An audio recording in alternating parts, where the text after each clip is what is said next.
chambre de bébé. Donc, je suis Gaëlle Violet, je suis chargée de prévention à la Mutualité française Pays de la Loire. Et ces webinaires sont donc proposés dans le cadre du plan régional santé environnementale numéro 3 avec le soutien de l'ARS.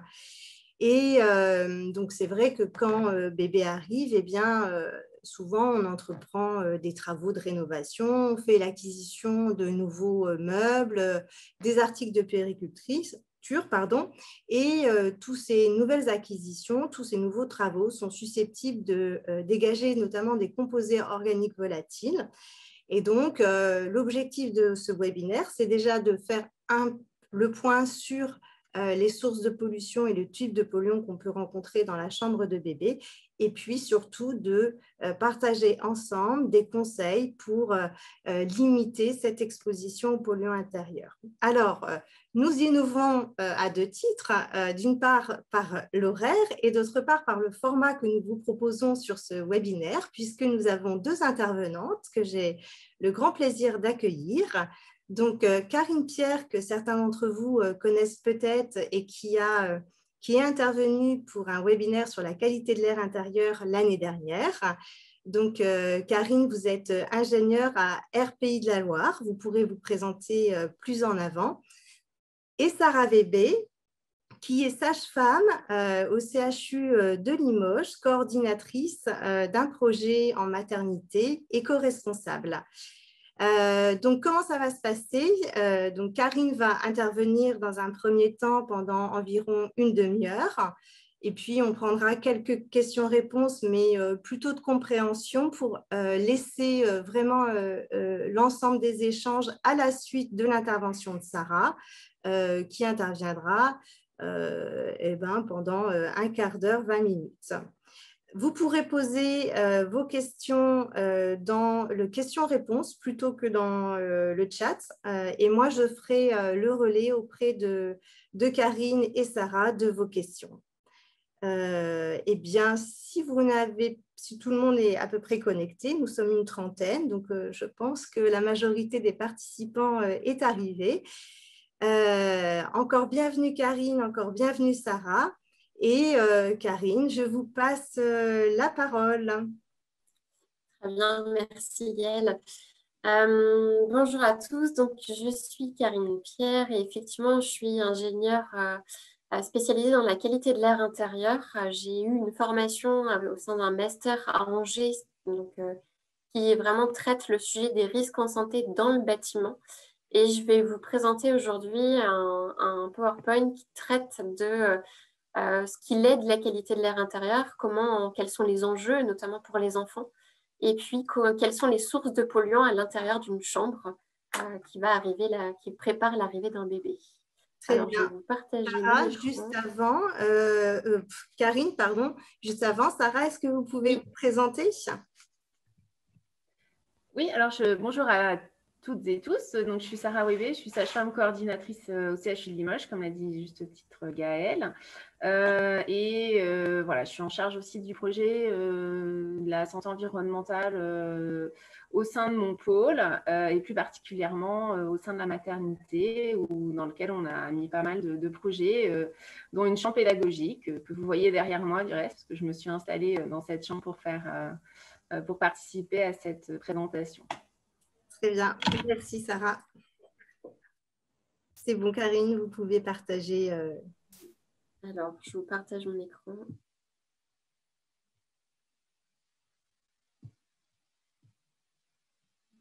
Est-ce que c'est OK pour vous? Oui, oui, on voit très bien. Super. On va pouvoir commencer juste un petit mot pour ceux qui ne connaissent pas. RPI de la Loire, c'est l'association agréée pour la surveillance de la qualité de l'air. On est agréé par le ministère de l'Environnement pour deux missions principales qui sont de surveiller la qualité de l'air et d'informer la population sur les niveaux de qualité de l'air et les risques encourus. On est une trentaine de personnes à RPI de la Loire avec des valeurs qui sont importantes pour nous, qui sont basées essentiellement sur l'expertise dans la mesure où on est tous des ingénieurs spécialisés dans la qualité de l'air, soit intérieur, soit extérieur. La transparence, puisque tout ce que l'on produit est accessible sur notre site internet. Donc, si vous vous posez des questions par rapport à des études quelconques sur l'air intérieur, n'hésitez pas à consulter notre site rpl.org. L'indépendance dans le sens où on n'est pas une agence de l'État, on est une association indépendante. Donc, tous les messages que je vais vous livrer là pendant ce webinaire sont ceux d'RPI-la-Loire, qui s'appuient sur des études scientifiques principalement. On est une association, je dirais, professionnelle, donc on s'appuie sur les résultats scientifiques. Et l'adaptabilité, c'est important pour nous aussi parce qu'on est dans un contexte qui est en forte demande sociétale, qui évolue beaucoup. Et ça nous oblige, nous, en fait, à traiter les sujets de différentes formes. Par exemple, sur l'air extérieur, il y a l'arrivée des microcapteurs qui arrivent aussi sur le marché. Donc, on intègre tous ces nouveaux paramètres, toutes ces nouvelles questions dans l'expertise qu'on vous met à disposition au quotidien. J'aime bien commencer aussi les webinaires avec quelques idées reçues. On traite aujourd'hui le sujet de la qualité de l'air intérieur et il y en a beaucoup d'idées reçues sur ce sujet, notamment quand on commence à dire que ça sent bon parce que c'est propre. Là, on est sur une vraie idée reçue. Et finalement, on va le voir un petit peu après. Mais quand on sent des odeurs, c'est plutôt qu'il y a une source de pollution. Donc, il faut essayer de sortir de cette idée du fait que quand voilà, on a envie que ça soit propre, il faut mettre des produits d'entretien pour que ça sente bon. Et donc, il faut essayer de s'exposer de moins en moins à la pollution. Les plantes dépolluantes, l'odeur du neuf, de tout ce qui est bon pour la nature est forcément bon pour l'homme. Tout ça, c'est des idées reçues qu'on retrouve beaucoup en air intérieur et que je vais essayer de traiter lors de ce webinaire. Donc, pour commencer, quels sont les impacts sur la santé des polluants qu'on peut retrouver dans une chambre d'enfant et notamment une chambre de bébé et pourquoi on se préoccupe de la qualité de l'air intérieur? Déjà parce qu'on y passe dans les ambiances fermées 80 à 90% de notre temps et on respire 100% du temps. C'est un besoin qui est vital, le besoin de respirer. Et ça montre bien qu'il est important de faire attention à ce qu'on respire. Il y a souvent une analogie entre ce que l'on mange et ce que l'on respire. On considère un individu adulte mange à peu près 1 kg d'aliments par jour, consomme 2 kg d'eau et pourtant respire 20 kg par jour d'air. Et on voit qu'il y a une attention qui est de plus en plus importante sur ce que l'on mange. Et pourtant, l'air que l'on respire n'est pas toujours, je dirais, très bien analysé, n'est pas toujours très bien conscientisé. Et c'est important pourtant qu'on puisse faire attention aussi à ce qu'on respire. En France, il y a 4 millions d'asthmatiques et il y a 30% de la population qui est allergique.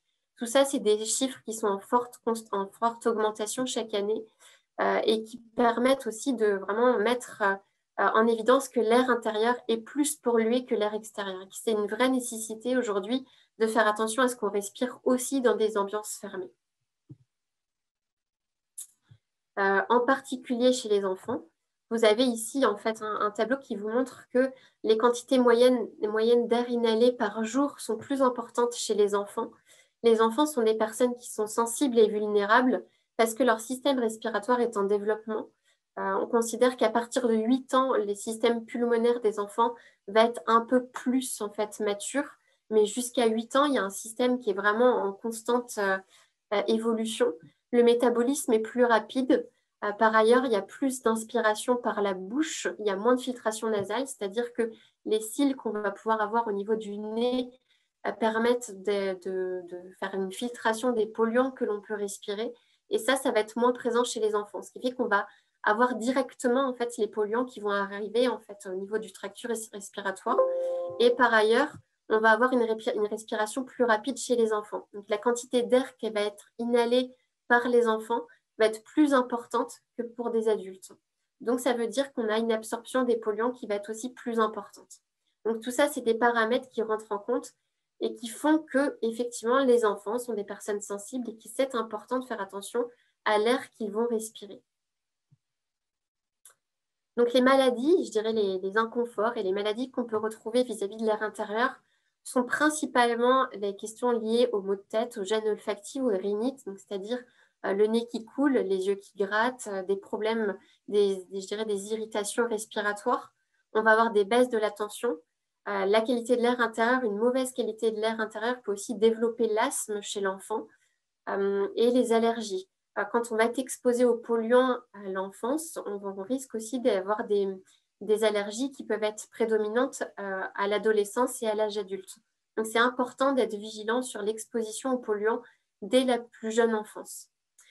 On a aussi des risques de cancer, on a aussi des risques en fait de maladies, on va dire, qui touchent l'appareil reproducteur, mais sur je dirais, des expositions qui vont être plus chroniques.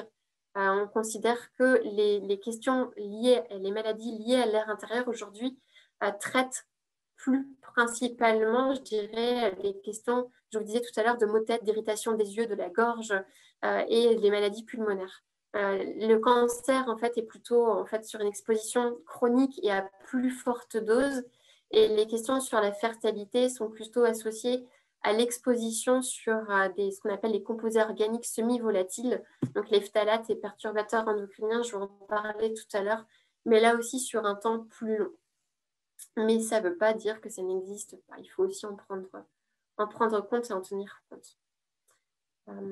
Donc les polluants qu'on va retrouver dans la chambre sont en fait de 3 catégories. Alors, j'avais prévu peut-être un petit quiz, mais en fait, je dirais que le format n'est pas forcément adapté en webinaire.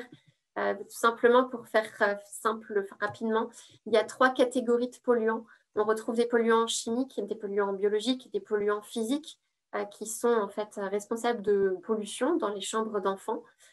Et ces grandes familles-là, à l'intérieur de ces grandes familles, on retrouve différents types de polluants que je vais vous exposer à travers ce webinaire. Donc, dans les polluants chimiques, on va retrouver par exemple les polluants qui viennent de l'air extérieur. Donc, on va retrouver le dioxyde d'azote, l'ozone et le benzène notamment. Ce sont des polluants qui vont avoir des effets aussi sur les voies respiratoires, notamment le dioxyde d'azote qui est un irritant pour les voies respiratoires. Le benzène est responsable de la leucémie chez les jeunes enfants. Donc, ce sont des polluants qui viennent de dehors et qu'on retrouve par l'aération, la ventilation dans les pièces fermées. Ça ne veut pas dire qu'il faut ne pas ventiler. Au contraire, hein, je l'ai dit précédemment, l'air intérieur est plus pollué que l'air extérieur. Mais quand il y a des pics de pollution dehors, en air extérieur, ça veut dire qu'il faut peut-être être un peu plus vigilant sur les moments dans la journée auxquels en fait on est sensible à l'aération, on va aérer le logement. Ça, c'est une première chose.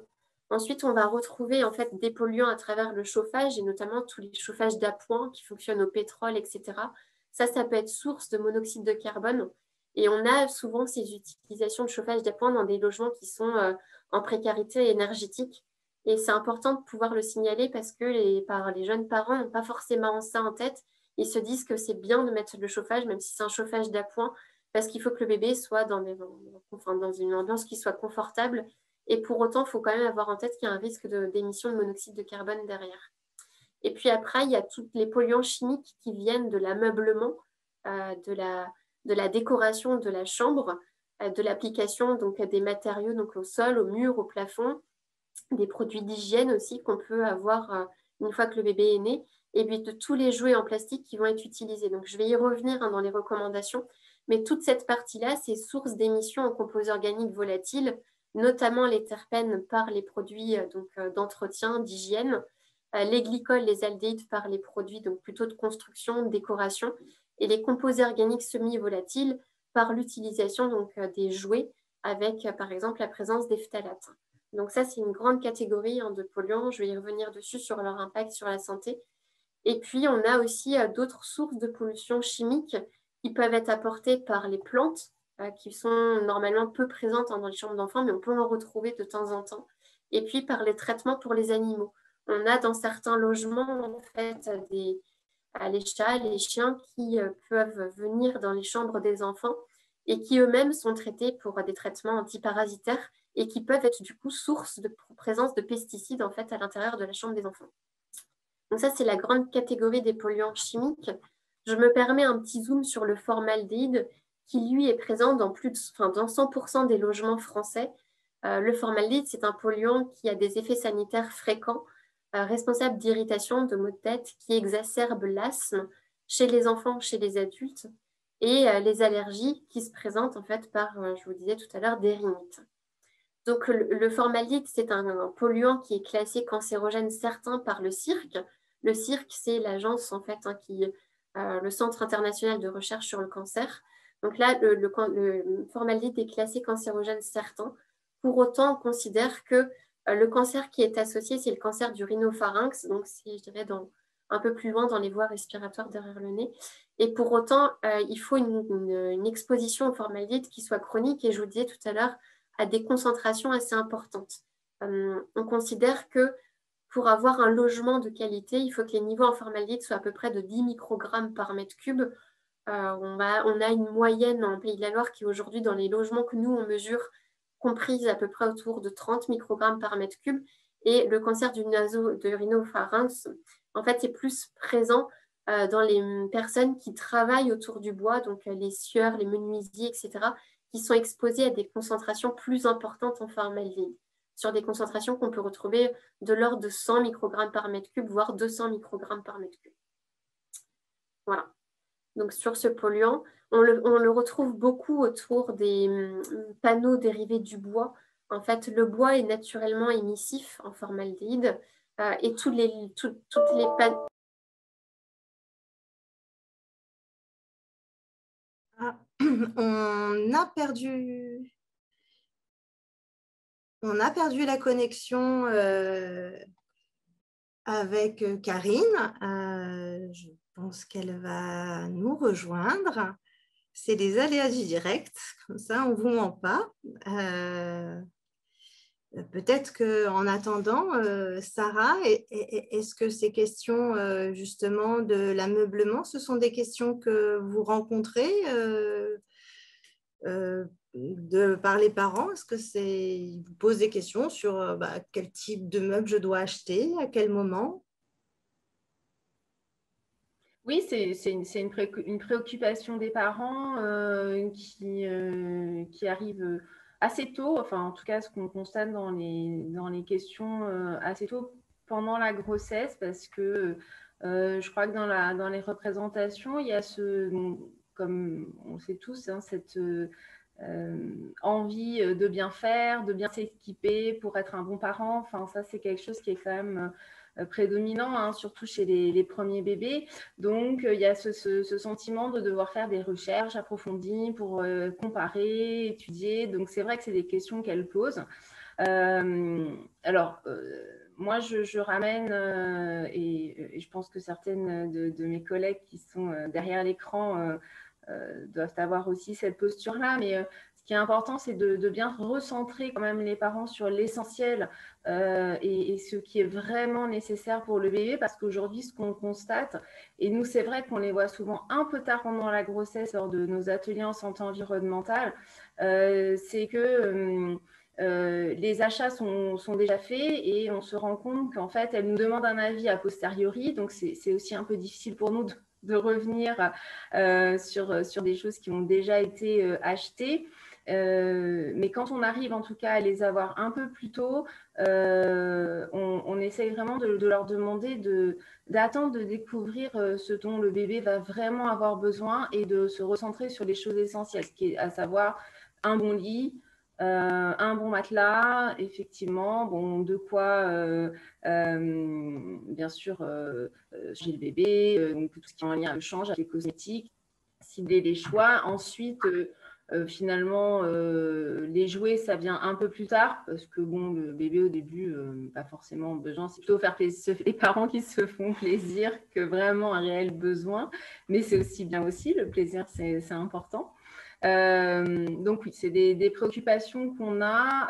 Après, je trouve que ce qui commence à arriver dans les questions, clairement, c'est des préoccupations pour la rénovation de la chambre, hein. Souvent, les papas qui viennent en atelier, on a toujours la petite séquence bricolage à un moment qui arrive. Donc ça, c'est des choses qu'on entendait, je pense, moins avant. Enfin, en tout cas, moi, j'avais ce sentiment-là. Et puis, on est beaucoup sur les préoccupations des ondes. Sarah, du coup, quand vous dites c'est des questions que vous avez moins de la part des papas, c'est-à-dire qu'aujourd'hui, ils se préoccupent de la qualité des peintures ou des moquettes qu'ils utilisent, ou c'est qu'ils ne venaient pas aux ateliers avant? Je pense qu'il y a un peu des deux. Je pense que peut-être voilà, les parents, les pères en tout cas venaient participer peut-être moins aux ateliers avant. Bon, avant on faisait pas d'atelier non plus tout court, donc c'est aussi nouveau. Mais c'est vrai que c'est quand même une préoccupation des futurs parents de vraiment bien faire cette rénovation de la chambre. Alors après, il y a toujours cette comment dirais-je, superstition hein, de ne pas faire la chambre trop tôt. Donc, certains parents attendent vraiment le dernier moment ou bien se disent que voilà, ils pourront la faire aussi a posteriori. Hein, on n'est pas non plus obligé d'avoir tout de près en l'état dès la sortie de la maternité. Il faut aussi, je pense, relativiser sur cette pression et on le voit très bien dans le cadre des accouchements prématurés où finalement, bon, les parents sont parfois pris un peu de court. Ah, Karine est de retour. Tout à fait, mais terminer quand même. Donc, j'ai perdu le fil, mais c'est pas grave. Oui, donc on est vraiment sur cette dimension de la notion de superstition qui rentre beaucoup en ligne de compte quand même. Et puis, quand ce n'est pas le cas, souvent, voilà, on leur conseille de préparer la chambre au moins un bon mois avant l'arrivée du bébé, hein, avant du terme prévu. Tout simplement pour bien aérer, pour favoriser la ventilation des pièces, en tout cas de la pièce où va dormir le bébé.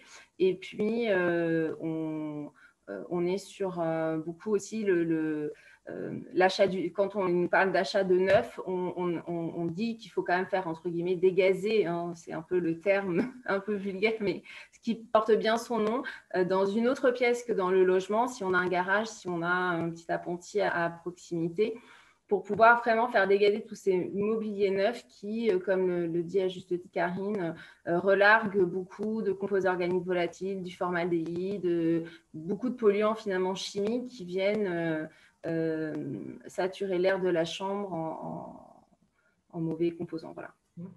Super, merci Sarah et de ces conseils déjà très pratiques. Et puis c'est aussi une modalité d'intervention près du public, c'est-à-dire partir du pratique pour aller vers le théorique.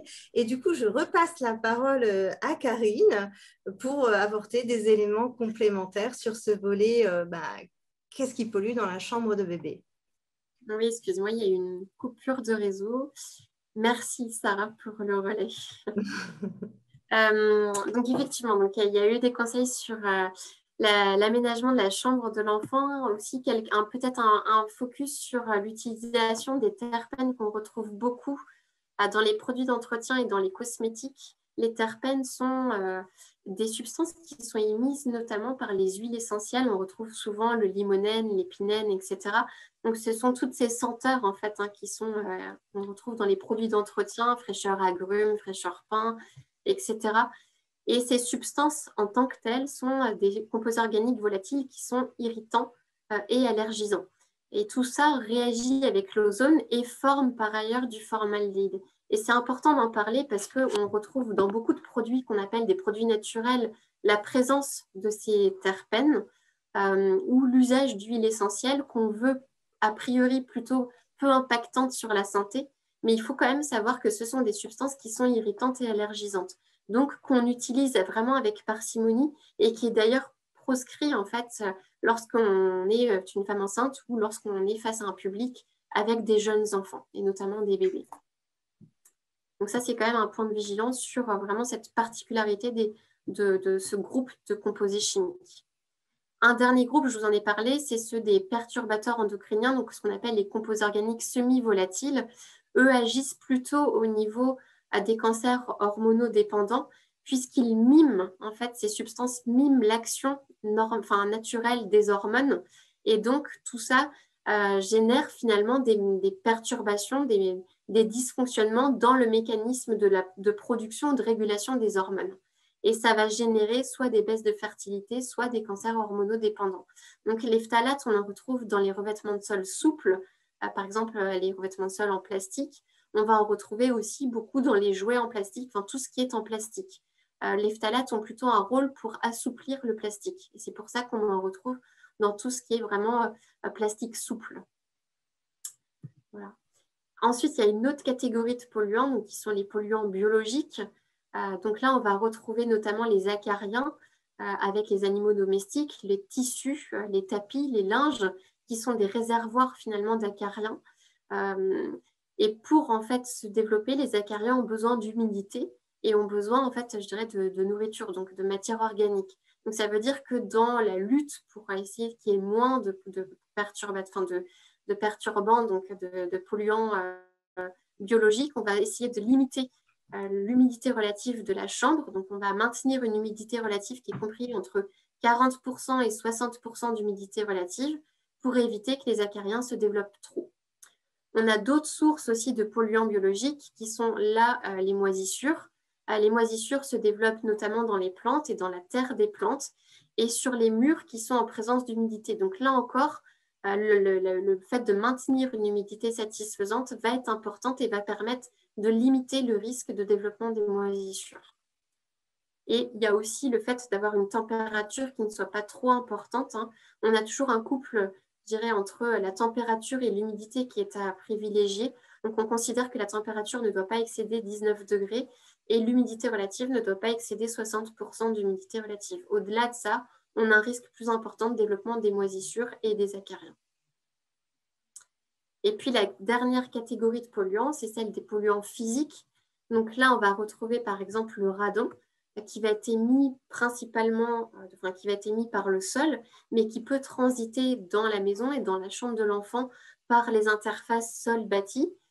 Donc là, on va, dans une zone, par exemple, à risque radon, on va s'assurer déjà qu'il y a peu de radon dans la zone, et s'il y a du radon, on va s'assurer que l'interface sol-bâtiment, elle est bien étanche, et on peut faire des mesures de radon aussi de manière périodique pour vérifier les niveaux de radon dans la pièce.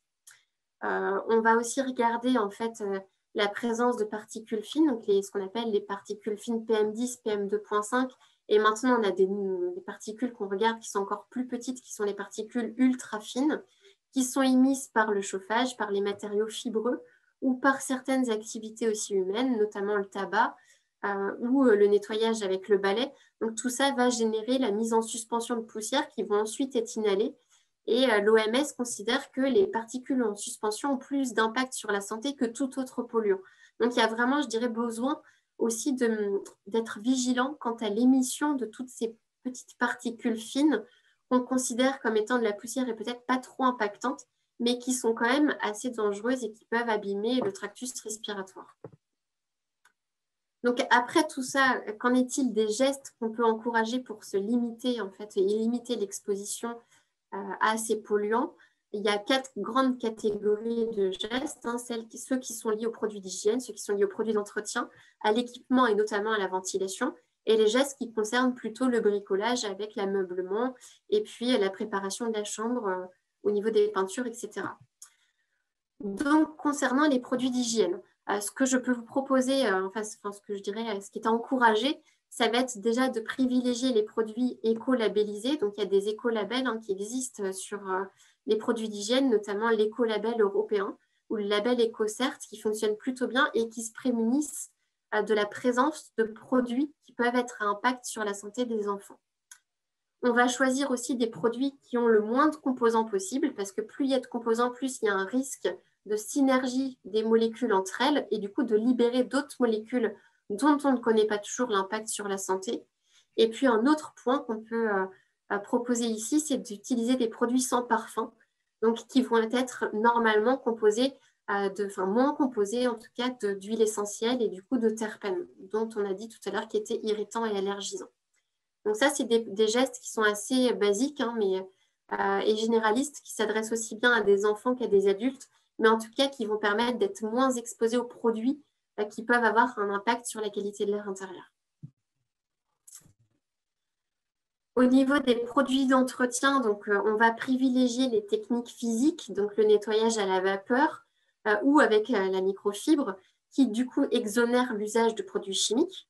On va utiliser des produits sans pictogramme de danger, donc ça veut dire qu'il faut aussi, je dirais, avoir de la pédagogie sur comment on utilise les étiquettes des produits d'entretien qu'on va utiliser. Donc les regarder, essayer de comprendre ce que ça veut dire et dans tous les cas, limiter les pictogrammes de danger. On va privilégier l'usage de produits naturels. Donc il y a des études de l'ANSES qui ont été réalisées qui montrent bien que les produits naturels, malgré tout, émettent moins de polluants de type composés organiques volatiles que des produits industriels, Par contre, ça veut dire que quand on fabrique ses propres produits naturels, on va limiter l'usage des huiles essentielles.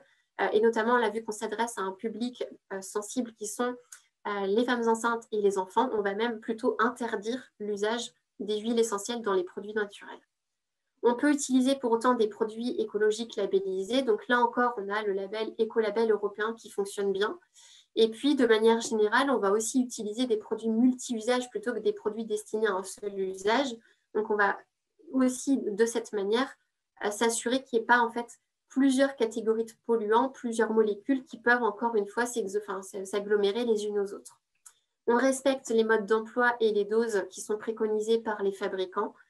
Et puis, parfois, on peut avoir cette impression que voilà, on veut qu'il y ait une odeur qui sente le propre, une odeur qui soit rassurante pour l'arrivée d'un enfant.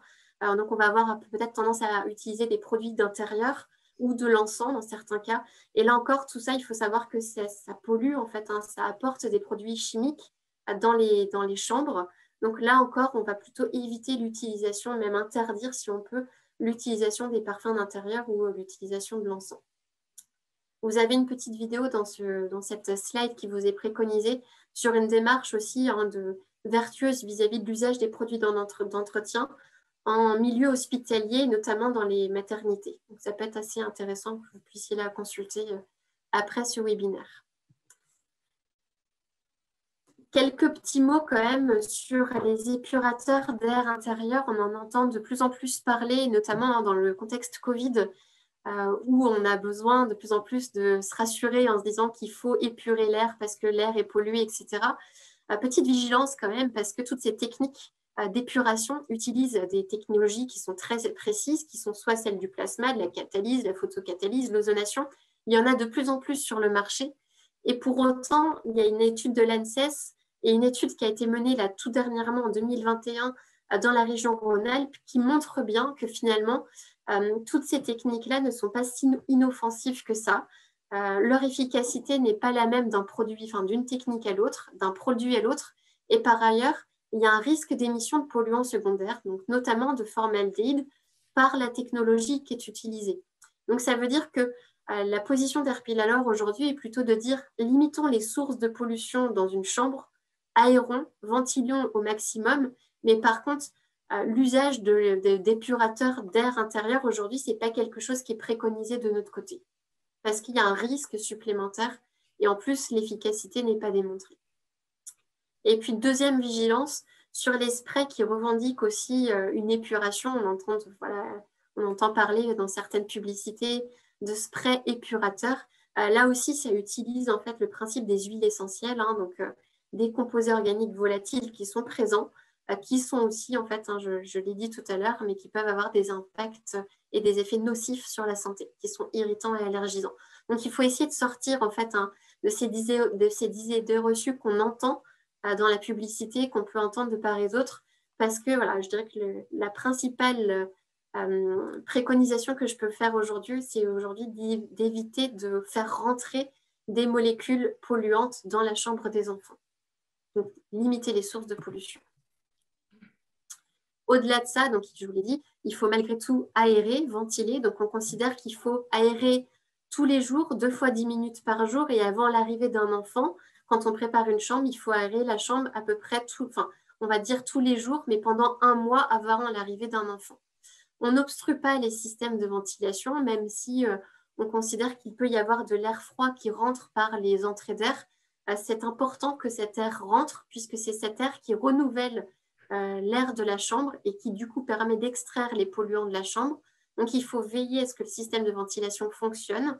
On ne bouge pas les bouches de ventilation, mais pas de meubles devant ou de revêtements de type un revêtement comme par exemple des rideaux, etc. On maintient les bouches d'entrée propres. Donc tout ça, c'est important pour que le système de ventilation fonctionne proprement et de manière optimale. Et puis, on utilise le moins possible, je disais tout à l'heure, de chauffage donc d'appoint qui fonctionne soit au pétrole, au butane, au propane, qui peuvent être aussi la source soit d'émissions de monoxyde de carbone, soit d'émissions de benzène, qui est responsable de la leucémie chez les enfants. Tout ça, c'est important de le dire parce qu'aujourd'hui, on a 1 logement sur 2 qui ne fonctionne pas, où la ventilation ne fonctionne pas correctement. Et c'est quand même un enjeu très important aujourd'hui d'aérer les logements, d'aérer la chambre de l'enfant et de s'assurer que le système de ventilation fonctionne. Et puis, un dernier point, c'est les gestes qu'on encourage vis-à-vis de l'ameublement et du bricolage. Donc là, on a la chance en France d'avoir un étiquetage sur l'ensemble des produits de construction. Donc, on va principalement privilégier l'usage de l'étiquette A+, qui traduit des faibles émissions en composés organiques volatiles. On peut aussi utiliser des labels environnementaux qui sont présents sur l'emballage des matériaux de construction. Donc, on va retrouver le label Écolabel européen, le label Emicode EC1+. Donc là, c'est pour tous les produits qui concernent les cols, qui permettent de poser en fait les sols, les sols ou les plafonds. Donc là, on va choisir plutôt le label Emicode. Le label Nature Plus est très bien pour la peinture et le label Goutte est très bien pour plutôt, si vous voulez mettre une moquette ou un revêtement de sol textile, en fait, un tapis ou autre dans la chambre de l'enfant. Donc, il y a des labels qui sont vraiment spécifiques aux produits qu'on va choisir et qu'il est principalement préconisé d'utiliser. Là encore, on fait attention aux étiquettes, aux consignes de dosage en fait, des produits qu'on va utiliser. On pratique plutôt ces opérations-là un mois, enfin tout ce qui est bricolage, un mois avant l'arrivée de l'enfant. Pourquoi un mois? Parce qu'en fait, quand on applique une peinture, par exemple, on a un pic d'émission de la peinture à 3 jours au moment où la peinture va sécher. Donc ça, c'est un pic d'émission en composés organiques volatiles. Et puis après, on a une décroissance qui se fait petit à petit dans le temps. C'est le schéma que vous avez en bas de la slide. Et puis, au bout de 28 jours, on va retrouver le niveau à peu près le plus bas, le niveau le plus bas qu'on peut retrouver en émission de composés organiques volatiles. Par contre, ce niveau-là ne va pas baisser jusqu'à atteindre le niveau 0. C'est-à-dire qu'un air pur n'existe pas. On aura toujours une petite dose, malgré tout, de composés organiques volatiles présentes dans la chambre, mais ce niveau-là aura considérablement réduit 28 jours après l'application de la peinture. Donc, ça veut dire, dans tous les cas, surtout pas d'enfants après 3 jours après l'application de la peinture, parce que c'est là où on a le pic d'émission en composés organiques volatiles. Donc, ça, c'est important de faire attention à ça. Quand on achète du mobilier, c'est pareil, c'est bien en fait de laisser le mobilier désorber dans une pièce à côté. Ça peut être le garage, un extérieur si on en a. Mais tout ça, c'est important pour éviter en fait l'émission de composés organiques volatiles au moment où on introduit le mobilier dans la chambre de l'enfant. On peut aussi mettre la ventilation en marche forcée pour augmenter le renouvellement de l'air de la pièce. Donc, c'est des conseils simples, mais qui peuvent être quand même assez efficaces, qui sont d'ailleurs efficaces sur la qualité de l'air intérieur. Merci Karine. On verra si ces conseils, ce sont les conseils aussi que Sarah peut transmettre et comment, Sarah, vous l'avez un peu abordé tout à l'heure, on s'adapte aussi à la réalité de vie des parents. Avant de passer la parole à Sarah, il y avait une question pour Karine. Que penser des lessives qui comportent des huiles essentielles, notamment de lavande? Est-ce que c'est problématique ou pas? Je dirais que pour nous, en tout cas, notre position est de dire partout où il y a des huiles essentielles, je dirais qu'il faut faire attention à l'usage qu'on peut en avoir parce que la lessive, on va l'appliquer sur le corps, mais on va aussi respirer. Enfin, on voit bien que quand on respire le linge avec des lessives qui ont des fortes odeurs, on respire aussi toutes ces molécules chimiques. Donc là encore, vu que les huiles essentielles sont irritantes et allergisantes, on va avoir le même principe de précaution qui est plutôt de dire, face à un public sensible, limitons le plus possible l'usage des huiles essentielles, que ce soit dans les lessives ou dans les produits d'entretien. D'accord. Le fait que ce soit passé à la machine, etc., ça ne suffit pas pour amoindrir justement le dégagement de composés organiques volatiles. Ça va avoir un impact, mais pas suffisamment. On va rester, par principe de précaution, on va préférer ne pas en utiliser. D'accord. OK. Pour l'instant, c'est tout, mais vous pouvez continuer à poser vos questions dans le question-réponse plutôt que dans le chat, c'est plus facile. Alors, Sarah, en rebond aussi à ce que disait Karine sur un des composés les plus problématiques, ce sont ceux qui sont issus de la combustion, notamment le tabac. Et moi, j'avais une question.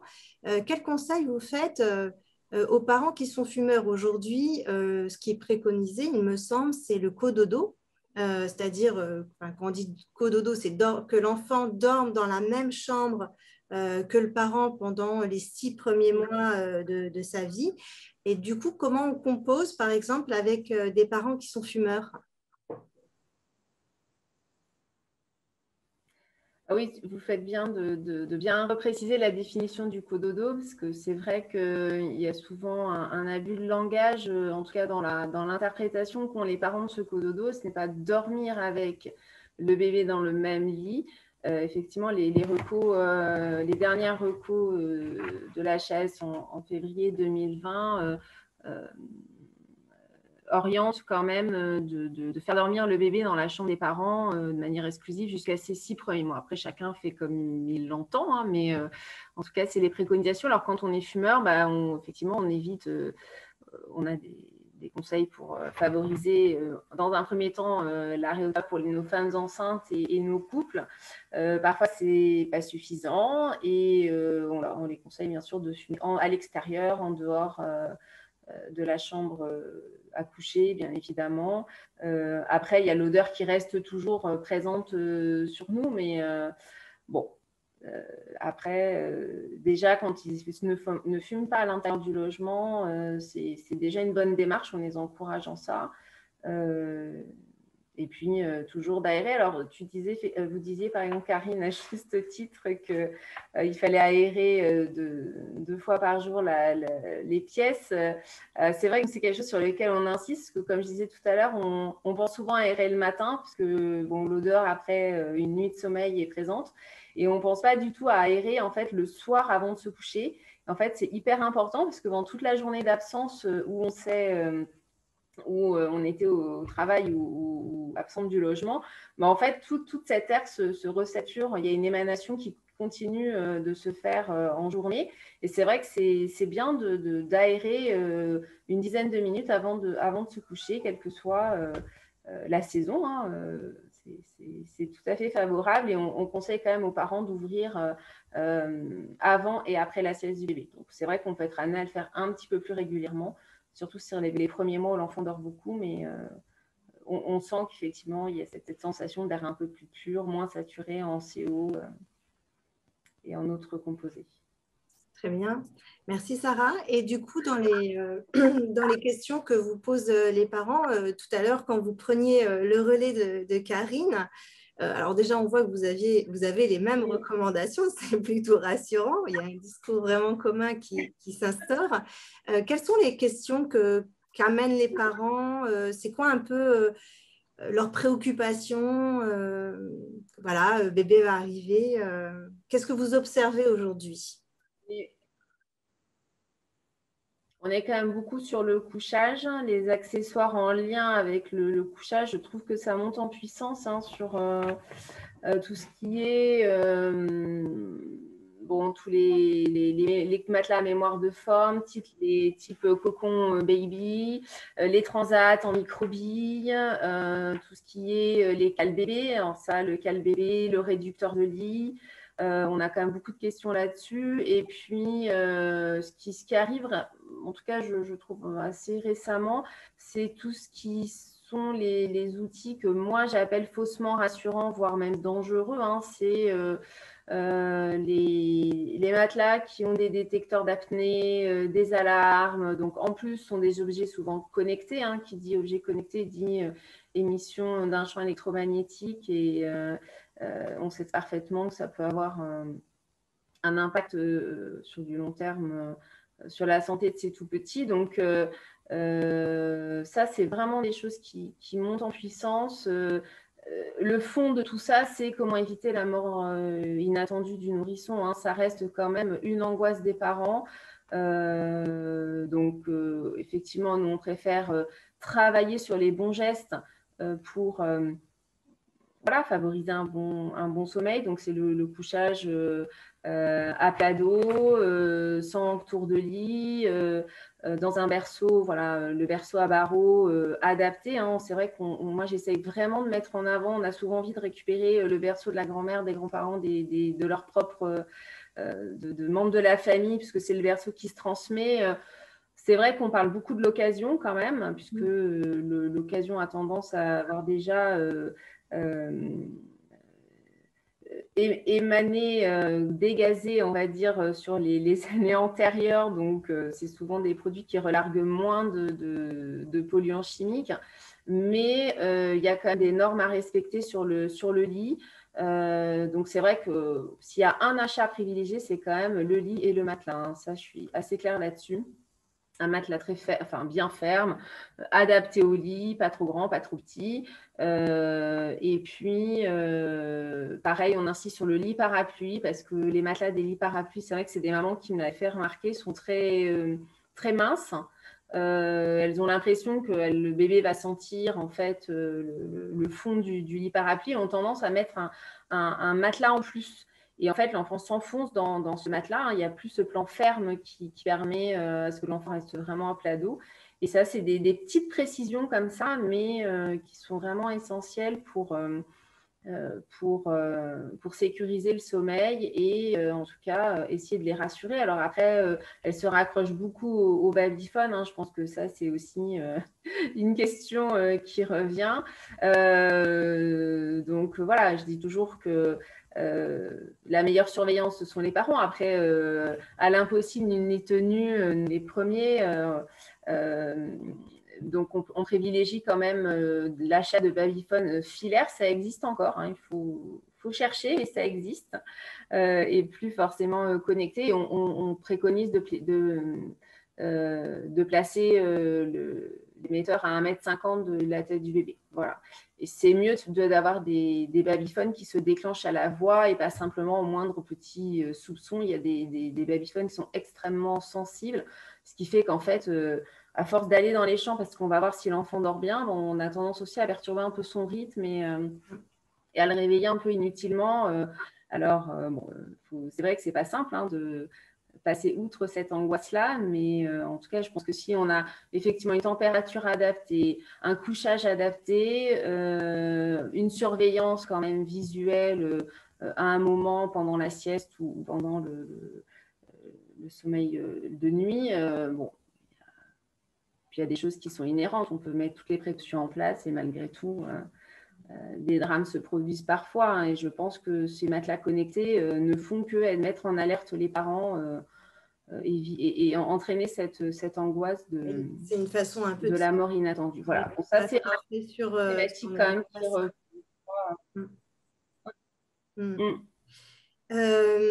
Après, qu'est-ce qu'on a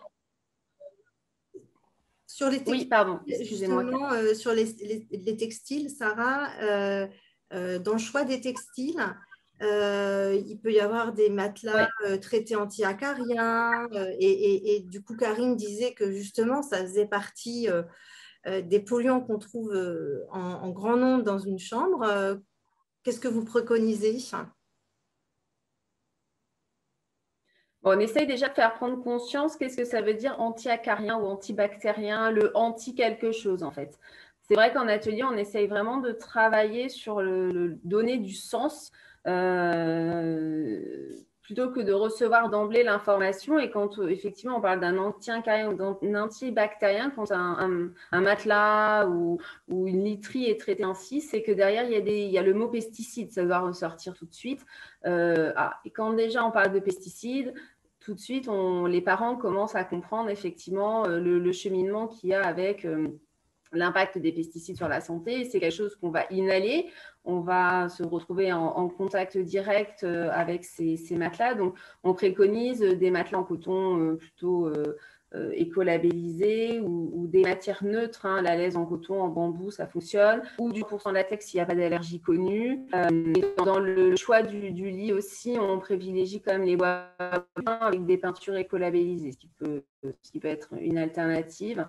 Donc sur ces textiles-là, après sur les vêtements, on est plus sur des choses assez de base. C'est vrai que sur les premiers mois, les enfants grandissent vite, donc c'est vrai que la seconde main, ça peut être utile. Après, quand on veut se faire plaisir pour acheter ses premières petites tenues, et ben on les lave. Voilà, c'est des choses de base. On lave, on coupe les étiquettes, mais aujourd'hui à la maternité, le nombre de parents qui arrivent avec des étiquettes presque pris et qui volent, j'exagère, mais c'est pour donner une image, c'est-à-dire que là, on dit, ben oui, mais c'est tout propre, c'est neuf, ça n'a jamais été utilisé, ça sort du magasin. Ben justement, parce que ça sort du magasin, il y a des poussières, il y a effectivement plein de gens qui ont touché. Donc, il faut essayer au moins voilà, de faire un lavage, ça c'est déjà très bien. 2 lavages, c'est mieux. Avec une lessive écolabellisée, c'est vrai qu'on revient sur vraiment du simple.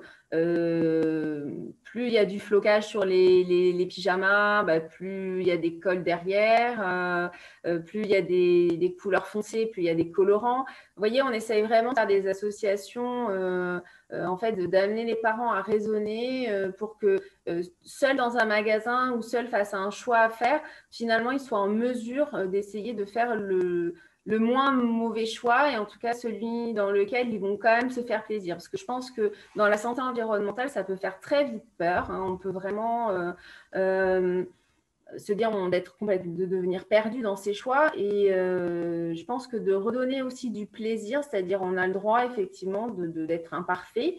On a le droit de se faire plaisir avec un petit achat ou l'utilisation d'un produit parce que c'est notre produit phare et qu'on ne peut pas s'en passer. Bah, ce n'est pas très grave si on fait des efforts sur d'autres choses. Finalement, un polluant en moins, c'est toujours une chance en plus dans l'échelle d'apparition de la maladie. Donc, pour diminuer tout ça, je pense que cette notion de plaisir, elle est importante. Et puis, je suis vraiment convaincue qu'il faut vraiment créer la rencontre avec le parent quand on veut aborder ces notions. C'est vrai que souvent, on a tendance à oublier que le temps du soignant n'est pas le temps du parent, c'est-à-dire que nous, on a une multitude de conseils, d'informations en tout cas à donner, de conseils. Souvent des conseils un peu directifs, faut le reconnaître, dans le soin on peut être comme ça, mais je crois que quand on veut convaincre, à trop vouloir convaincre les gens d'aller dans une orientation plutôt qu'une autre, je pense qu'on devient bloquant en fait, alors que de donner envie avec de la générosité, être rassurant, c'est bien plus moteur, et les gens finalement, les parents, on se rend compte qu'ils réfléchissent par eux-mêmes, et parfois, ils ont déjà même eux-mêmes mis en place des solutions très simples. On essaye de se référer aussi à la culture de chacun, du pays d'origine, où parfois beaucoup moins de produits, d'accès à des produits industrialisés, et pour qui la pratique, l'usage du savon noir est ancestral, ou du beurre de karité, voilà. Et en fait, on les ramène à ces choses-là qui sont finalement très simples et très pratiques. Très bien. J'ai un peu dévié, mais bon, j'espère avoir répondu à la question de départ. C'est tout à fait aussi dans l'esprit de ces webinaires, c'est-à-dire qui s'adressent aussi à des professionnels, et de discuter de la question de la posture et de l'approche des parents, c'est vraiment essentiel, parce que, comme vous le dites, Sarah, on peut avoir d'avoir plein d'injonctions, et vous mettez en lumière l'importance de la rencontre à un moment donné, et finalement d'accompagner les parents dans les changements, plutôt que d'avoir des tas d'injonctions descendantes. Karine, vous vouliez rajouter quelque chose sur la question des polluants? Non, je trouve que toutes ces préconisations-là ont beaucoup de sens, et sur la question, quand même, je préfère en parler parce que ça nous est beaucoup posé de notre côté sur la question du réemploi. Effectivement, la seconde main, c'est beaucoup d'actualité. Et effectivement, d'un point de vue qualité de l'air intérieur, le réemploi a un avantage, parce que c'est ce que vous disiez, Sarah, ça permet d'utiliser des matériaux ou de l'ameublement qui a déjà en fait émis le plus de composés organiques volatiles dans sa première vie.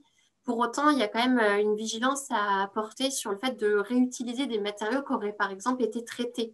On va utiliser par exemple parfois du bois, et le bois a pu être traité dans sa première vie, et on va le réutiliser dans cette deuxième vie. Et en fait, certains traitements sont quand même très persistants dans le temps, ce qui veut dire qu'il ne faut pas avoir en tête non plus, je réutilise des matériaux, de l'ameublement, etc.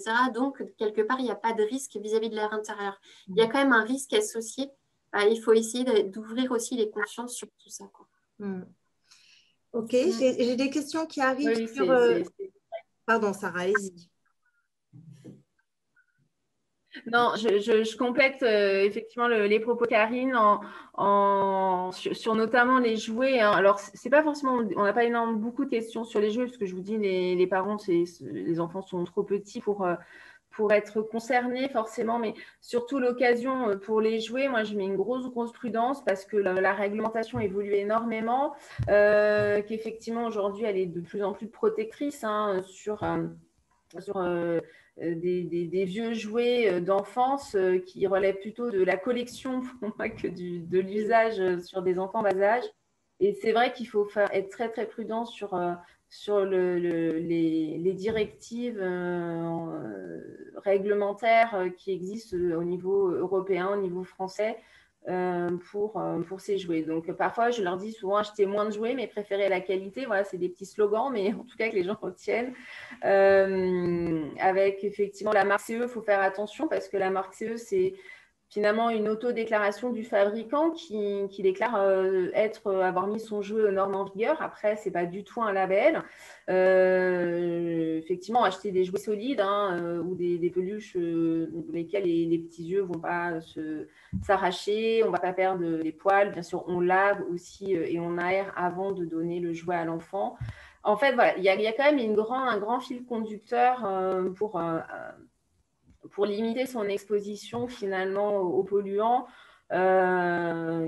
qui est assez simple, hein, parce qu'on répète souvent l'aération, le lavage, les produits simples. Voilà, donc… Alors, j'ai des questions justement complémentaires, plus précises. Est-ce que vous validez l'usage du vinaigre blanc comme produit multi-usage, bien qu'il sente très fort? Donc, pour moi, il y a deux questions. Est-ce que le vinaigre blanc est un produit multi-usage? Et puis, est-ce que parce que ça sent fort, c'est problématique? Alors, je ne sais pas qui veut répondre. Effectivement, je peux faire une première partie, puis Sarah, vous pourrez compléter. Effectivement, le vinaigre blanc, en fait, a une odeur forte parce qu'il émet un composé qui s'appelle l'acide acétique. Donc, ça sent très fort. Pour autant, sa volatilisation est forte, ça veut dire qu'il se dissipe aussi très rapidement. Donc, quand on utilise du vinaigre blanc, encore une fois, on répète, hein, mais c'est la règle d'or, il faut ventiler. Ça veut dire qu'on l'utilise, mais derrière, pour éviter que ça sente trop longtemps, trop fort, on va aérer en fait la pièce où on a utilisé le vinaigre. La position d'Harpy Laloir est plutôt de dire qu'effectivement, le vinaigre blanc est une solution efficace et intéressante dans l'usage des produits d'entretien. La désinfection, ce n'est pas systématique, donc nettoyer, c'est important. Nettoyer avec du vinaigre blanc, pour nous, ça fonctionne et ça a fait l'impact sur la qualité de l'air intérieur, donc c'est plutôt un produit qu'on va préconiser. Et c'était un très bon détartrant. En tout cas, il y a un peu de discussion sur est-ce que c'est nettoyant ou pas nettoyant, mais en tout cas, c'est un détartrant très efficace. Effectivement, ça pique les yeux, ça pique le nez. Et donc, Sarah, peut-être un conseil sur la teneur en acidité?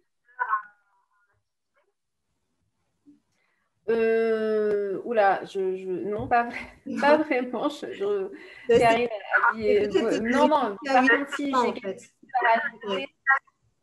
Et c'est quelque chose que Karine avait abordé sur les cosmétiques tout à l'heure dans son diaporama. Effectivement, on est beaucoup dans le faire soi-même, hein, c'est un peu la tendance. Donc, bon, pour les produits d'entretien, je pense que si on suit à peu près les dilutions, bien qu'il faut quand même bien suivre les dilutions, on peut vite surdoser ou sous-doser un produit. Je mets vraiment en garde sur les cosmétiques que l'on fait pour les nouveau-nés, et notamment le lignement, hein, beaucoup. Ça a été c'est un produit phare souvent pour les nouveau-nés, dans l'état d'esprit des parents, des grands-parents. Alors moi, à la maternité, je l'ai supprimé parce que je trouvais que on avait un mauvais usage du liment, et au contraire, on avait plutôt des effets délétères. Donc, l'avoir supprimé, j'ai vu un grand mieux sur les fesses des bébés. Et donc voilà, je mets en garde les parents sur le faire soi-même, en tout cas pour ce liniment, parce qu'on a vu des entrées aux urgences pédiatriques pour des brûlures graves, parce que l'eau de chaud, le liniment, c'est de l'eau de chaud d'huile d'olive. Il y a forcément de stabilisant dans le fait soi-même, il faut bien remuer. Si on se coupe pas bien, on peut mettre plus d'eau de chaud que d'huile d'olive. Et c'est vrai qu'on a constaté quand même de fortes brûlures à des degrés importants. Et voilà, quand on pousse l'interrogatoire, on se rend compte que ce qui est appliqué, c'est un produit fait soi-même. Donc, bon, attention sur les bébés, je pense qu'il faut éviter, surtout ne sent pas du liniment. Si on fait un lave tout simplement à l'eau avec une petite microfibre lavable, on peut très bien s'en sortir, ou alors si vraiment c'est trop, on met un peu de savon, on rince bien. Je crois que pareil, la mise en garde, c'est le produit sans rinçage, hein. Tout ce qui est produit sans rinçage qui reste en application sur la peau, que ce soit pour l'adulte ou l'enfant du reste, hein, c'est le même principe, qui reste longtemps sur la surface, surtout, alors le siège en plus c'est quand même une porte d'entrée importante parce qu'il représente quand même la surface quasi une énorme partie, c'est quasi les 3/4 de la surface corporelle d'un nouveau-né, qui est bien au chaud, un peu plus de 37 degrés dans sèche-couche, qui se retrouve souvent avec de l'urine ou des selles qui ont quand même un côté acide. Donc tout ça, ça crée des réactions acido-basiques qui ne sont pas forcément terribles. Et c'est vrai que ces produits sans rinçage, finalement, sont traîtres, alors que voilà, on essaye d'inciter à favoriser les produits qui se rincent, d'éviter les produits en lingette ou autres produits crèmes qui ne sont pas utiles. Voilà. Vraiment, qu'est-ce qui est vraiment utile pour le bébé? C'est au final ça. Quand on fait compter aux parents qui arrivent à la matère, alors on essaye d'avoir un côté ludique, hein, quand on voit à côté de la table allongée un peu toute la gamme de produits en passant de l'eau parfumée au lait corporel, bien sûr au gel lavant, au shampoing, enfin il y a toute la gamme. On se rend compte qu'un finalement il se retrouve avec 4-5 produits pour au final n'avoir besoin que d'un gel lavant avec très peu d'ingrédients. Et parfois, même ne pas forcément utiliser tous les jours, hein, puisqu'on a tendance à vouloir décaper nos bébés en pensant qu'ils sont sales. Alors, un bébé n'est quand même pas sale, il ne faut pas exagérer. Il transpire, oui. Effectivement, il a besoin d'avoir ses organes génitaux propres. Après, ce qu'il aime, c'est le bain, hein. Après, décaper le film lipidique avec des savons et puis surtout bien frotter. Voilà, on préconise le bain tous les jours, mais pas vraiment l'usage du savon. Ça peut être 15 jours sur 2. Oui, avec un savon avec très faible, une petite liste d'ingrédients écolabellisés. Et encore le bain, ça dépend des enfants. Parfois, voilà, il y a des enfants n'aiment pas. Et encore une fois, voilà. J'avais une demande de confirmation concernant l'aération. Il faut toujours mieux aérer 2 fois par jour, je rajouterai, sauf en cas de pic de pollution, c'est bien ça. Et il faut aérer même si on habite au-dessus du périph' parisien. Sauf. Je vais prendre la question. Ouais, allez-y, Karine. Donc, effectivement, il faut aérer, même quand on habite au-dessus du périph' parisien ou nantais, hein. Par contre, on va éviter d'aérer au moment des pics en fait, de circulation. Donc, le matin, quand tous les parents emmènent les enfants à l'école ou vont au travail, et ben, effectivement, on a plus de trafic, donc plus de pollution. Donc, on va peut-être essayer d'aérer tôt le matin avant cette période-là. Et puis, le soir, et ben, c'est pareil, en dehors de ce pic de pollution qu'on peut avoir lié au trafic. Mais même si on habite au-dessus du périphérique nantais, il faut continuer d'aérer, c'est important parce que l'air intérieur est plus pollué dans tous les cas. Il faut aérer même si il pleut, même s'il vente, même s'il brime. C'est ça, exactement. Et même quand on a des journées avec un pic de pollution, il faut continuer d'aérer parce que c'est dans tous les cas important d'extraire les polluants qu'on a en air intérieur. Et puis, voilà, le pic de pollution, en fait, il est garant pour, je dirais, avoir une exposition des citoyens vis-à-vis de l'air extérieur. Mais en fait, l'air extérieur rentre dans l'air intérieur. Donc, dans tous les cas, en fait, il va falloir aérer le logement pour éviter que les polluants se concentrent dans une même pièce. Très bien. Alors, il est 14h07. Je vois que les personnes commencent à partir pour repartir à leurs occupations. Juste une dernière question qui a été posée. On est un tout petit peu hors du champ, mais est-ce qu'il y a un problème avec les masques? Est-ce que ça amoindrit la qualité de l'air? Je ne sais pas si, Karine, vous avez eu des études là-dessus au niveau d'RP de la Loire. On entend beaucoup de choses. Retrouver des études, c'est un peu plus compliqué, en tout cas des études qui sont, sur lesquelles on peut se fier. Ce qui est un peu décrié, en fait, c'est la concentration en CO2, donc le dioxyde de carbone, qui peut être un peu plus importante parce que vu qu'on expire, on expire dans le masque et du coup, on a tendance à inhaler notre propre CO2. Après, il faut se rassurer quand même parce que le CO2 n'est pas toxique en tant que tel. Je le disais tout à l'heure, c'est plus un indicateur de confinement, donc ça peut voilà, provoquer des somnolences, un étourdissement, des maux de tête, mais c'est pas ça qui va, c'est pas cancérogène, c'est pas mortel, quoi. Donc, Très il faut bien. aussi peut-être se rassurer un petit peu vis-à-vis de cette question-là. Ok, merci Karine. Peut-être en mot de conclusion, Sarah, pour les professionnels qui sont peut-être encore là, en 2 mots, comment vous intervenez auprès des parents? Quels sont vos supports, vos outils?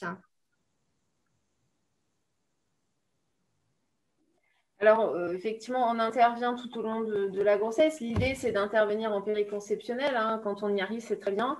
C'est-à-dire bien avant même d'avoir entamé la grossesse, puisqu'on est vraiment sur cette dimension de la période des 1000 jours hein, qui est essentielle. Donc, plus on prend de bonnes habitudes, plus on se dépollue, on va dire, plus effectivement on a un impact dans le temps. Bon, les cours de préparation à la naissance sont un bon moyen de communication, hein, ça c'est une réalité, seulement on ne touche pas tout le monde non plus. Donc nous, c'est vrai qu'on a mis en place des ateliers en santé environnementale qui sont bien indépendants des cours de prépa. Par contre, ce qui a été très bien, c'est le trousseau de naissance. Hein. Le trousseau, c'est un bon outil de communication parce que, alors il porte différents noms hein, dans certaines matières. Nous, c'est ce nom-là qu'on a, mais tous les parents le demandent. C'est quasi systématique. Et c'est vrai que là, on a fait un trousseau qui d'emblée donne aussi le tempo de la matière, avec dans quelle démarche on est. Voilà, les gens arrivent déjà avec certaines infos, notamment pour laver les vêtements, avec quelle lessive. On parle des labels, déjà, on aborde déjà des petites bribes, et ce qui fait que quand on est pendant le séjour, il y a plein de moments où on peut faire un peu, on peut lancer un message pendant le change, pendant le bain, pendant voilà, nos conseils de sortie en groupe. On fait des ateliers biberons aussi, donc on parle du contenant du biberon, du verre. Enfin, il y a plein de choses qui peuvent être abordées.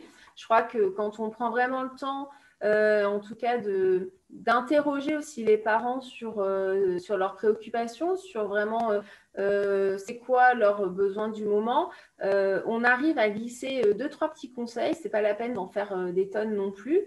L'idée, c'est qu'ils retiennent quelque chose et qu'ils aient cette envie ils aient l'envie d'amorcer ce changement. Que ce soit pour eux adultes, pour leurs enfants, pour leur logement, pour la cuisine, pour les contenants alimentaires, enfin que sais-je, le champ est vaste d'action. Mais et après de les inviter à aller peut-être aussi à nos ateliers qui peuvent être tout à fait après la naissance. Hein, c'est pas simplement pour. Donc le trousseau, c'est un bon moyen. Honnêtement, j'ai expérimenté, je trouve que c'est très bien. Et puis on a la chambre pédagogique, c'est vrai qu'on l'utilise beaucoup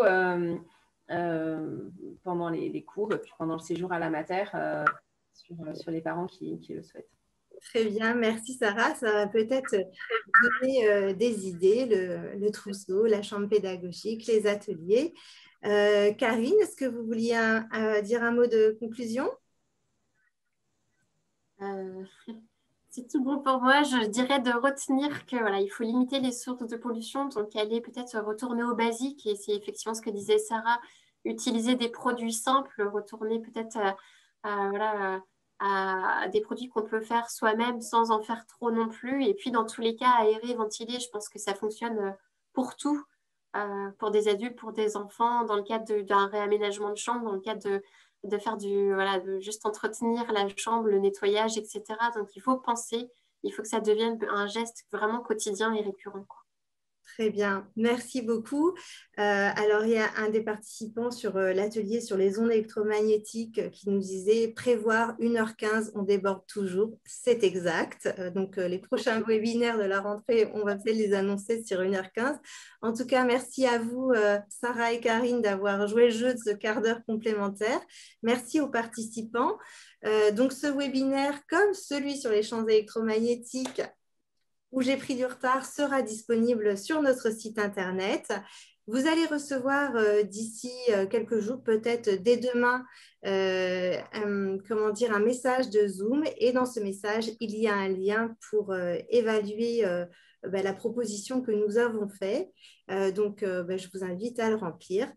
Je vous souhaite à tous une très bonne journée. Merci encore Sarah et merci encore Karine.